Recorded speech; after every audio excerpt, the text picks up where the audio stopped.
Hello दोस्तों, math circle के इस चैनल पर आप सबका स्वागत है। जैसा कि आप सबको पता ही है कि केवीएस ने अपना नोटिफिकेशन जारी कर दिया है कल। तो आज हम यहाँ पर देख रहे हैं केवीएस पीजीटी मैथमेटिक्स के बारे में। जो केवीएस में पीजीटी और मैथमेटिक्स पीजीटी मैथमेटिक्स के मैथ्स के बारे में जो चीज़ें दी गई हैं नोटिफिकेशन में, सिर्फ वही चीज़ें देखेंगे।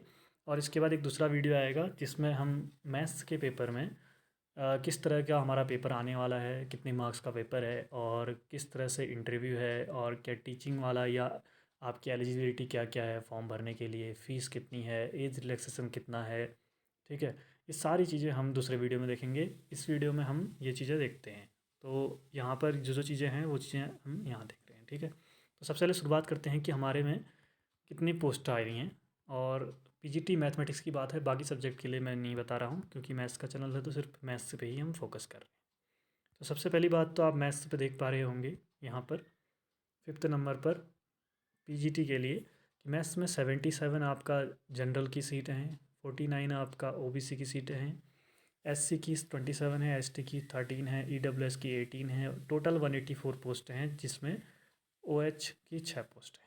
तो इस तरह से हमारे ये हमारी पोस्टों का विवरण हो गया, जिनको देखते हुए आप तैयारी में आपको ध्यान देना पड़ेगा कि कितनी पोस्टें मैथ्स के लिए हैं और आपको कितनी मेहनत करनी पड़ेगी। ठीक है, बाकी चीज़ों का मैं देख नहीं रहा हूँ और मैंने इन्हीं चीज़ों को सिर्फ उन्हीं पन्नों को अलग करके बना रखा है ये, ताकि जिससे हम सिर्फ मैथ्स वाली चीज़ों को देख पाएँ। तो आगे बढ़ते हैं। अगले में हमें यहाँ पर दिया गया है कि कौन कौन सब्जेक्ट हैं पीजीटी में। तो आप देख सकते हैं ये सब्जेक्ट्स हैं जिसमें हमारा मैथ्स भी एक है। ठीक है, 7th नंबर पे। उसके बाद नीचे पे आपको पे स्केल दिख ही रहा होगा। पे स्केल ये दिए बताया है, लेवल 8 का है। 47600 से 151,100 तक। अब आगे बोला गया है कि अपर एज लिमिट यानी सबसे ज़्यादा एज कितनी होनी चाहिए फॉर्म फिल करने के लिए, वो दी गई है यहाँ 40 ईयर्स। तो ये नॉर्मल 40 ईयर्स है, यहाँ पर कोई एज रिलैक्सेशन वाली चीज़ अभी नहीं है। ठीक है, तो वो वाली चीज़ आगे पर है अलग से। जिन कैटेगरीज के लिए एज रिलैक्सेशन होगा वो इस 40 ईयर में ऐड कर लेंगे। बाकी नॉर्मली 40 ईयर तक ही यहाँ पे फिल कर सकते हैं। ठीक है, मिनिमम एज कोई ख़ास है नहीं, क्योंकि मिनिमम एज आपको पता ही है कि ये कोर्स करने तक तो 21 तो हर कोई पहुँच ही जाता है, उससे ऊपर ही पहुँचता है। तो इसलिए कुछ खास लिखा नहीं है। दूसरा लिखा है अगला क्वालिफ़िकेशन, इसेंशियल क्वालिफ़िकेशन। क्वालिफ़िकेशन यहाँ पे 3 तरह की हैं, ए और आप देख रहे होंगे बी और सी। ये तीनों आपके पास होनी चाहिए, ये लिखा है। और साथ में एक डिज़ायरेबल क्वालिफ़िकेशन भी कह रखी है कि अगर ये है तो आपके पास एक्स्ट्रा तो थोड़ा सा बेनिफिट क्या पता मिल जाए। वैसे इतना कुछ खास होगा नहीं, लेकिन इसका मतलब थोड़ा बेनिफिट हो सकता है। तो फर्स्ट वाले को देखते हैं हम। यहाँ लिखा है कि 2 years integrated post graduate MSc, मतलब आपने एमएससी की होनी चाहिए, वो भी 2 ईयर वाली। और वो आपको पता ही है मैथ्स सब्जेक्ट से किया होगा तो आप मैथ्स के लिए कर सकते हैं। ठीक है, अगर आपके वो नहीं है तो दूसरा मास्टर डिग्री, कोई सी भी मास्टर डिग्री हो और उसमें 50% मार्क्स हों इन सब्जेक्ट्स में जो नीचे दिए गए हैं। ये वाली चीज़ें बोली गई। ठीक है, सब्जेक्ट में ये ध्यान देना, ये चीज़ बोली गई है। ठीक है, पहला तो बोला गया है कि आपको पोस्ट ग्रेजुएट आपने ये किया होना चाहिए, दूसरा ये 50% मार्क्स आपके सब्जेक्ट वाइज होनी चाहिए, ये चीज़ बोली गई है। तो नॉर्मली मेरे को लगता है कि जो दूसरा वाला है ये नॉर्मली किसी और यूनिवर्सिटी से बोला गया है कि जिसमें ये सब्जेक्ट मैथ्स शायद रहा हो एमएससी में, मतलब जो भी मास्टर डिग्री होती है। एमएससी तो ऊपर वाले में हो ही गया सीधे से। एमएससी में मेरे ख्याल से इन सब्जेक्ट्स में ऐसा कुछ खास है नहीं, जो पहला लिखा गया है 50% मार्क्स वाला, ये दूसरे वाले के लिए है वो। ठीक है, उसके बाद आगे बढ़ते हैं। नंबर बी पर जो हमें दिया गया है, आप देख रहे होंगे बी पर यहाँ लिखा है बीएड होना चाहिए या इसके इक्विवेलेंट कोई डिग्री होनी चाहिए आपके पास, एमएससी और बीएड। तीसरा दिया गया है proficiency in teaching in English and Hindi media, मतलब आपको हिंदी और इंग्लिश दोनों लैंग्वेज में पढ़ाना आना चाहिए। क्यों ऐसा बोला गया है? क्योंकि आपको पता है केवीएस में इंग्लिश मीडियम होता है नॉर्मली, लेकिन आपको हिंदी लैंग्वेज भी आनी चाहिए क्योंकि वो ज़रूरी है। और इंग्लिश इसलिए बोला गया है क्योंकि अगर मान लीजिए आपका कभी पोस्टिंग साउथ के रीजन में हो जाती है या ऐसे स्टेट में जाती है जहाँ हिंदी लैंग्वेज ना आती हो, ठीक है, तो उस समय आपको वहाँ पर इंग्लिश लैंग्वेज का यूज़ करना पड़ेगा। ये तीन तो आपके पास ज़रूरी होनी चाहिए। नॉर्मली हम कहें तो हमारे पास दो होने चाहिए, फर्स्ट और सेकंड, एमएससी बीएड, और कोई इतना खास है नहीं। डिज़ायरेबल क्वालिफिकेशन में आपको दिया गया है कि कुछ एक्स्ट्रा उसके लिए कि अगर आपको कंप्यूटर की नॉलेज है तो वो आपके लिए कुछ एक्स्ट्रा वर्क करेगा। अगर कहीं पर ऐसा चूज़ करना पड़े, दो लोगों के सेम मार्क्स और लास्ट पोस्ट बची हो, तो वहाँ पर वो लोग किस तरह की चीज़ें देखते हैं कि किसके पास कंप्यूटर सर्टिफिकेट है नहीं है। ठीक है, ये चीज़ बोली गई है, आगे लिखा गया है। उसके बाद हम आगे बढ़ते हैं। एज रिलैक्सेशन की बात जो मैं कह रहा था, नॉर्मली जनरल को कोई भी एज रिलैक्सेशन नहीं दिया गया है। कोरोना वोरोना का कोई भी यहाँ पर कोई जिक्र नहीं किया गया है कि उनको 1 साल 2 साल पीछे से देखा जाए। हो सकता है बाद में इसके लिए अलग से निकल सकता है नोटिफिकेशन, अगर मांग हुई तो। नॉर्मली कोई यहाँ पर नहीं है। नॉर्मली आप देख रहे होंगे फर्स्ट में लिखा है कि शेड्यूल कास्ट 12 ट्राइब्स के लिए 5 ईयर्स का रिलैक्सेशन है, यानी 45 तक हो जाएगा। और ओबीसी के लिए, अदर बैकवर्ड क्लासेस के लिए बोल रखा है 3 ईयर्स, ठीक है, 43 हो जाएगा। वुमेंस के लिए मेरे ख्याल से सबसे बेस्ट है, आपके पास बहुत अच्छा मौका है। 10 साल का रिलैक्सेशन है, यानी 40 यानी आप 50 साल तक का अगर आपकी एज है तो भी आप भर सकते हैं।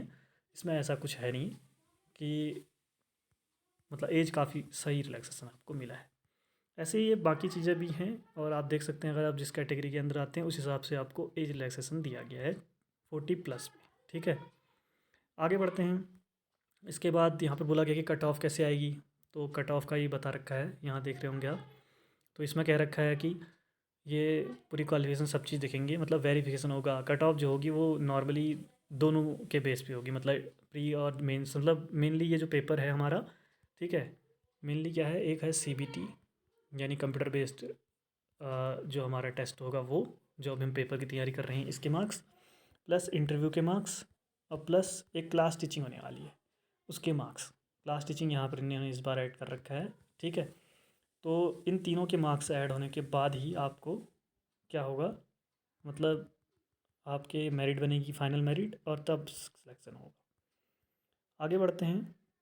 कुछ खास इधर पर ऐसा कुछ है नहीं। नॉर्मली एक और चीज़ है यहाँ ओबीसी सर्टिफिकेट के लिए, कि ओबीसी सर्टिफिकेट आप लोगों को पता होना चाहिए कि स्टेट का ओबीसी सर्टिफिकेट अलग होता है जो स्टेट से सेंसन होता है, एक होता है जो सेंट्रल से सेंसन होता है। ओबीसी अगर आपके पास सर्टिफिकेट है तो जो सेंट्रल ने जिन ट्राइब्स को, ठीक है, जिन कास्ट को, मतलब उन्होंने बोल रखा है कि ये ओबीसी में आएंगे, आपका नाम उनमें होना चाहिए और आपके पास वो सर्टिफिकेट भी होना चाहिए उसका, सेंट्रल से ही अप्रूव होना चाहिए। अगर स्टेट का अप्रूव है और सेंट्रल का नहीं है तो फॉर्म भरते तक अगर आप ओबीसी से भर देंगे तो लास्ट में आपका क्या होगा कि वो आपसे मांगेंगे सेंट्रल का, ठीक है, सेंट्रल से इशू। तो उस समय आपको प्रॉब्लम हो जाएगी, आपको बाहर कर दिया जाएगा, और फाइनल सिलेक्शन होने के बावजूद भी। तो इन चीज़ पर थोड़ा सा ध्यान से पढ़ना, ये चीज़ है। ऐसा ही यहाँ पर शेड्यूल्ड कास्ट शेड्यूल्ड ट्राइब के लिए भी बोला गया है। और अगर ज़्यादा डिटेल चाहिए तो ये बोल रखा है कि एनेक्सर 1 और एनेक्सर 2 इनकी वेबसाइट पर है, वहाँ से आप पढ़ सकते हैं, ठीक है। नॉर्मली मैंने आपको बता दिया कि आपके पास सेंट्रल वाला होना चाहिए। अगला बोला गया है ये ईडब्ल्यूएस के लिए, क्योंकि ईडब्ल्यूएस में बहुत ज़्यादा गड़बड़ रहती है हर समय से।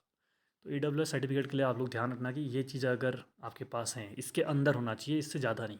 इससे ज़्यादा ये अबव लिख रखा है, अबव होने पर आप ईडब्ल्यूएस का सर्टिफिकेट नहीं बना सकते, और बना भी नहीं होना चाहिए, ठीक है, क्योंकि लास्ट में जब लग के आप जब इसकी वो होगी डिटेल इन्वेस्टिगेशन तो फिर प्रॉब्लम हो सकती है। अगर आपका सच में ही है तो फिर तो अच्छी बात है, ठीक है। तो ये यहाँ पर हमें, क्योंकि एज रिलैक्सेशन आपको मिल रहा है इसके बेस पे इतना ज़्यादा, तो यानी आपकी जॉब इसी पर बनी हुई है, तो ध्यान रखना इन चीज़ों का। आगे देखते हैं। ये लिखा है देखिए, मोड ऑफ सिलेक्शन।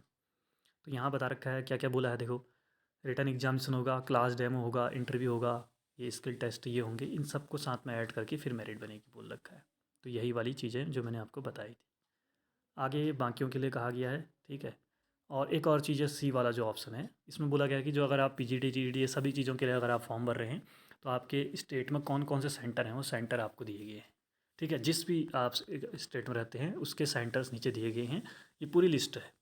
तो हर स्टेट की ये लिस्ट है, इसमें से आप देख सकते हैं कि आपका कौन सा वाला स्टेट है और कौन से सेंटर है। जैसे मेरा उत्तराखंड है, तो उत्तराखंड देख लेते हैं कहाँ है। ये एक पेज शायद मिस हो गया है, तो उस पेज में था उत्तराखंड के बारे में, ठीक है। तो इसमें एक पेज मिस है, तो मैं उस पेज को ऐड करूँ, मैं इसकी पीडीएफ आपको नीचे लिंक दे दूँगा इसके डिस्क्रिप्शन में, वहाँ से आप डाउनलोड कर सकते हैं। उस पेज को इसमें ऐड कर दूँगा उसके बाद। तो किसी भी स्टेट में आप देख लीजिए, जैसे आप केरल में देख रहे हैं तो केरल में ये देखिए, ये जगह दी गई है, यही आपके सेंटर होंगे। तो फॉर्म भरने से पहले आप ये चीज़ें याद रख लेना कि किस सेंटर पे आपने फिल करना है, ठीक है। उसके बाद आगे लिखा गया है, ठीक है, आगे बढ़ते हैं। हाउ टू अप्लाई करने के लिए आपको वेबसाइट पे जाना पड़ेगा, ईमेल वीमेल ये सब कुछ करना पड़ेगा। तो फॉर्म फिलिंग की प्रोसेस बाद में आएगी अलग से। नॉर्मली यहाँ फ़ीस की बात होती है। पीजीटी के लिए आप देख सकते हैं 6th नंबर पर है, 1500 फ़ीस है, ठीक है। तो 1500 फ़ीस है, टीजीटी के लिए 1500 है, पीआरटी के लिए भी 1500 ही होगी आई थिंक। पीआरटी म्यूजिक तो यहाँ दिया गया है, बाकी चीज़ों का अलग से, पीआरटी का एक अलग से आया है नोटिफिकेशन, इसमें नहीं है, ठीक है। तो ये चीज़ें नॉर्मली 1500 हमारी फ़ीस है। और उसके बाद इसमें और कुछ जो बच गया हो।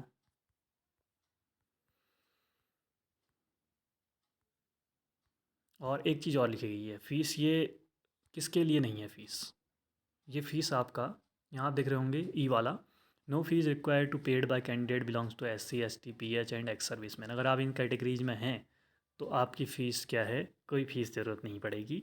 और साथ में एक चीज़ और भी लिखी है कि अगर आपने फ़ीस जमा कर दी तो कोई फ़ीस आपकी वापस नहीं होगी, रिफ़ंड नहीं होगी, वो तो नॉर्मल है। लेकिन नॉर्मली इनके लिए कोई भी फ़ीस नहीं है, यानी फ्री में फॉर्म फिल हो सकता है, ठीक है। और इसके अलावा बाकी किसी के लिए कोई फ़ीस में रिलैक्सेशन नहीं है इतनी। और फॉर्म फिलिंग की डेट आपको यहाँ पर दी गई है कि भाई 5/12 यानी 5 तारीख से आपके फॉर्म भरने शुरू हो जाएंगे 10 बजे से सुबह। और लास्ट डेट जो होगी आपकी वो है 26 दिसंबर, ठीक है। और डेट रिटन टेस्ट का भी कोई डेट ऐसी आई नहीं है। नॉर्मली 3 महीने फरवरी मार्च के आसपास, मार्च या अप्रैल के आसपास हो सकता है एग्ज़ाम। थोड़ा लेट भी हो सकता है क्योंकि इस बार कंप्यूटर बेस्ड होने वाला है, तो शायद उसमें थोड़ी सा टाइम लग जाए इन लोगों को, क्योंकि फॉर्म बहुत ज़्यादा लोग भरेंगे, फिल करेंगे। तो इसके बाद अब जो भी चीज़ें नॉर्मली, एक और चीज़ मैं आपको बता देता हूँ कि जो हमारा PGT मैथ्स है, PGT मैथ्स के बारे में मैं ज़रा बता दे रहा हूँ कि इसका पेपर किस तरह से होने वाला है। नॉर्मली 80 मार्क्स का आपका एक जनरल पेपर है जिसके अंदर आपकी हिंदी इंग्लिश 10-10 मार्क्स की, और उसके अलावा आपका कंप्यूटर भी आने वाला है 5 मार्क्स का। ऐसे ही कुछ और चीज़ें भी हैं, वो आपको मैथ्स वाले अगले वीडियो में मिलेंगी जिसमें आपको सिलेबस दिखाया जाएगा, और वो प्लस 100 नंबर का आपका सब्जेक्ट होने वाला है, ठीक है। ये तो आपका रिटन टेस्ट है 180 का, और 180 ही मिनट मिलेंगे, कोई दो अलग पेपर नहीं है, ये एक ही पेपर है। एक ही पेपर 180 मिनट 180 क्वेश्चन।